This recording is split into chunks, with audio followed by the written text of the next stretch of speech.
In this video, we are proving this identity. So the first question is, how do you know which side to prove?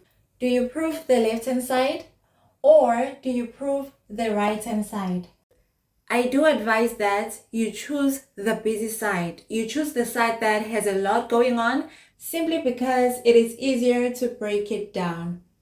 On the right-hand side, we only have tan x and there is not much you can do with tan x. So we're going to work on the busy side, which is the left-hand side.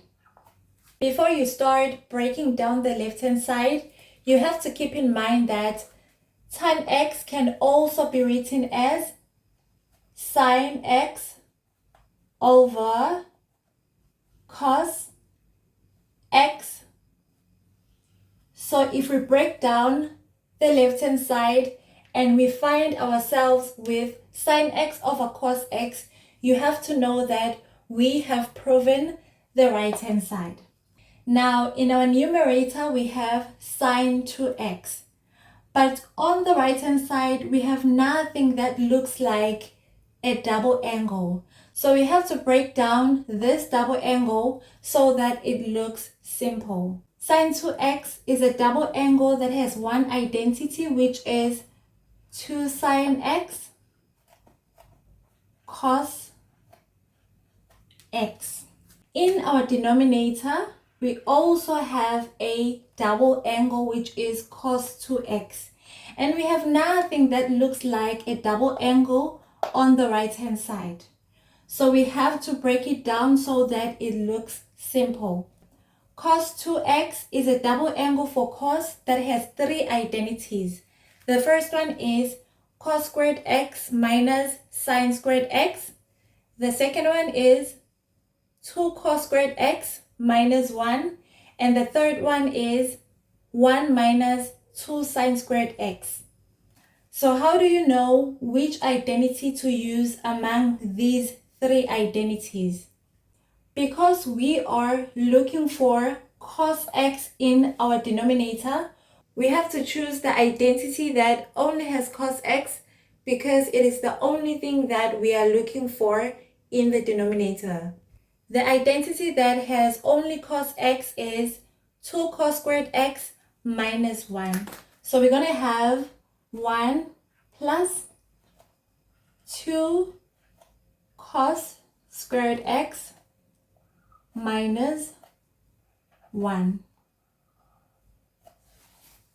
In this next step, we are removing the brackets.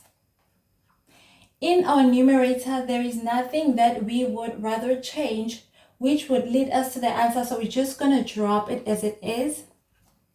Sine x cos x.